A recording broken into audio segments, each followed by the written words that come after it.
大家好，我是李灿，欢迎收看以及收听 Easy Mandarin 中文播客啊。咱们今天继续边走边聊啊。今天天气还不错啊，咱们聊一个压力满满的问题啊，就是很多人都特别好奇，为什么中国的学生啊，学业压力这么大，学习这么辛苦，这么努力啊，好像完全可以不用这个样子啊。这可能是经过了一个对比，就是可能对比一下你本国的，就是你所在国家的学生们这一个状态，你觉得中国学生何必如此？中国学生为什么要这样折磨自己啊？这个事情其实我觉得有点先入为主的这么一种感觉吧。就中国学生，我们啊，我曾经也是一个中国学生啊。我们未必会觉得自己这个状态是不对的，但是后面我会发现很多中国的年轻人出国留学之后，就会觉得自己当年为什么要那个样子啊，很奇怪啊。这也同时反向的影响了很多外国朋友对中国学生这个状态的一个好奇，为什么这样做呢？那你会觉得这些状态是完全有问题的吗？其实我觉得事情都有两面性吧。一方面确实中国的孩子们挺辛苦的，真的很辛苦。另一方面你也会觉得勤学苦练啊，一直是中国人的一个传统啊。其实吧，我是觉得要真正的学到一些知识，真正学到一些技能，你还是得辛苦，还是得努力的。但是现在这个程度，它到底是对还是不对呢？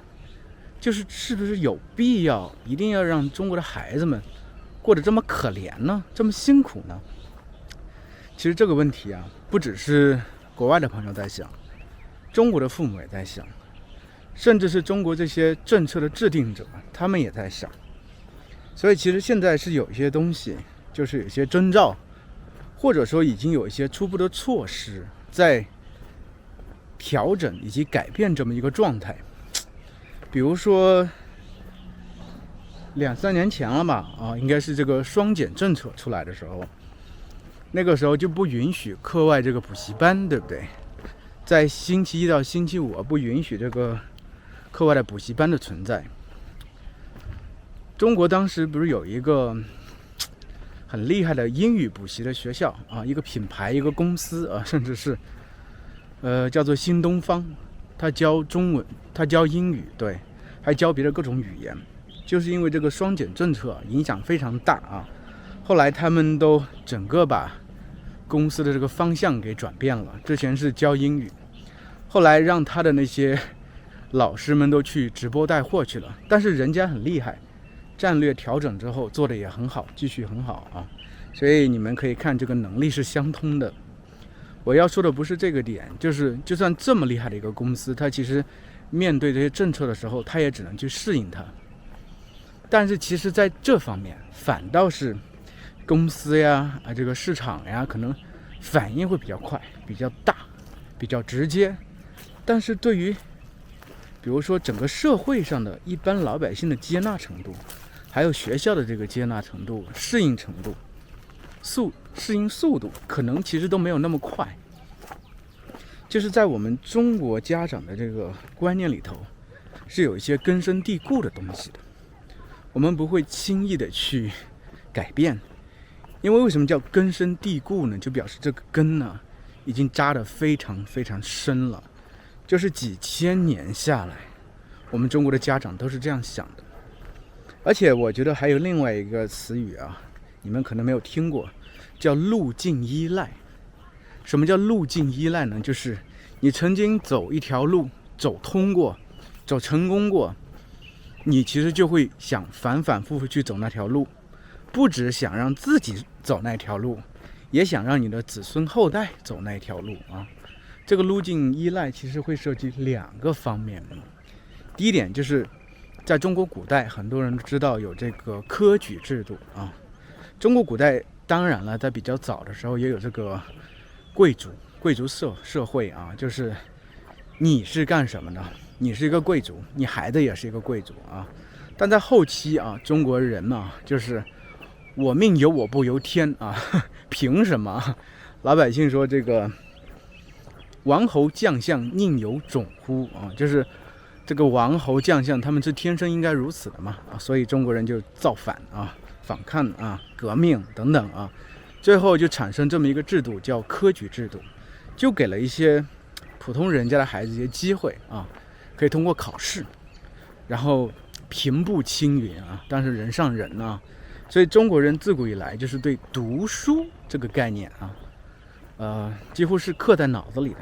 所以中文里头有一个词语很难翻译，叫读书人。什么叫读书人呢？就是成天读书的人。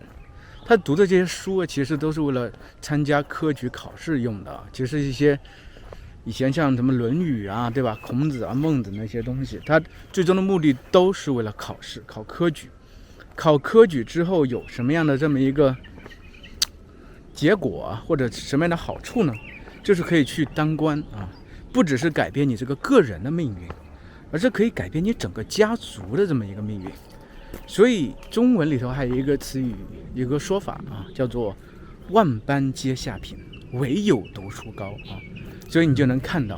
在中国人的心里，读书是多么高贵的事情啊，它的作用是多么大啊，这是一点。另外一点，就是我父母辈，以及其实我的平辈都是一样的，我们其实都算是这个高考的这个获益者。就是很多人啊，我父母辈他们当时年轻的时候，其实整体而言，那个时候中国的整体这个知识比较贫瘠啊，后来甚至上学都没有，因为前面有文化大革命之类的，后来出现了这个上大学这么一个机会，很多人通过上大学改变了自己的命运，本来都留在农村里，对吧？接下来还有我平辈的这一波人，很多人也是本来在比较穷的这些县城啊、农村啊、小镇啊等等，大家都通过了高考，改变了自己的命运。所以我们会认为，通过读书是可以改变自己命运的，因为我们是如此，我们的父母辈也是如此，那我们的孩子肯定也是如此啊。但说实话，时代在变化，时代的红利啊，这个读书的红利已经慢慢消失了啊。现在已经能看到越来越多新闻了，就是说这个中国的大学生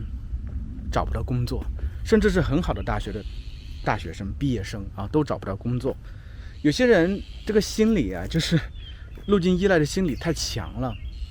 就会想，大学生我找不到工作，那我继续往上读，我成为研究生，那我这个学历更高，就一定能找到工作了。但是其实说实话啊，就研究生他研究的那些东西，对于大部分社会里头这些公司而言是没有任何意义的，除非你是真的研究那些高精尖的技术啊，它可能才有意义。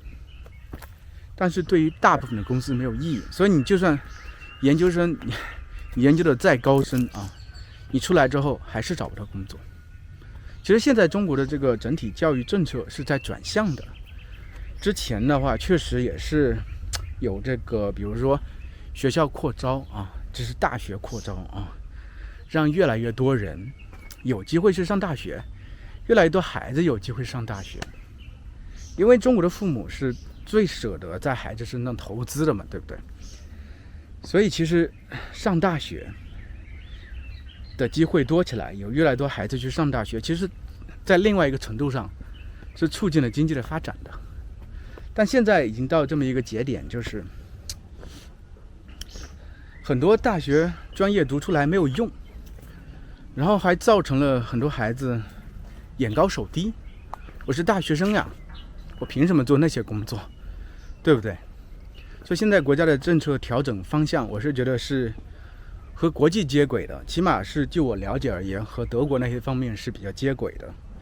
就是在比较小的时候，应该初中毕业之后就要进行分流，有些直接上高中啊，这些孩子可能更聪明一些，就把一部分真的很聪明的孩子筛选出来，他们去爬科技树，真正帮助中国在科技战中啊取得领先地位，这个在未来是一个非常重要的一个方向。另外一部分孩子让他们真正学会一技之长，等他们出社会之后，在社会里摸爬滚打几年，真正学会立身处世之道吧，在社会里学会一些真正有用的技能，这个是国家发展的一个大的规划。但是其实因为我们中国家长这个路径依赖太严重了，所以不会轻易的屈服于这个政策，也不想轻易的接受这个政策，因为我们知道，就是觉得好像高考这个读书这条路是对我们而言是有用的，那我们也希望对孩子们也是有用的，对自己的孩子也是有用的，对。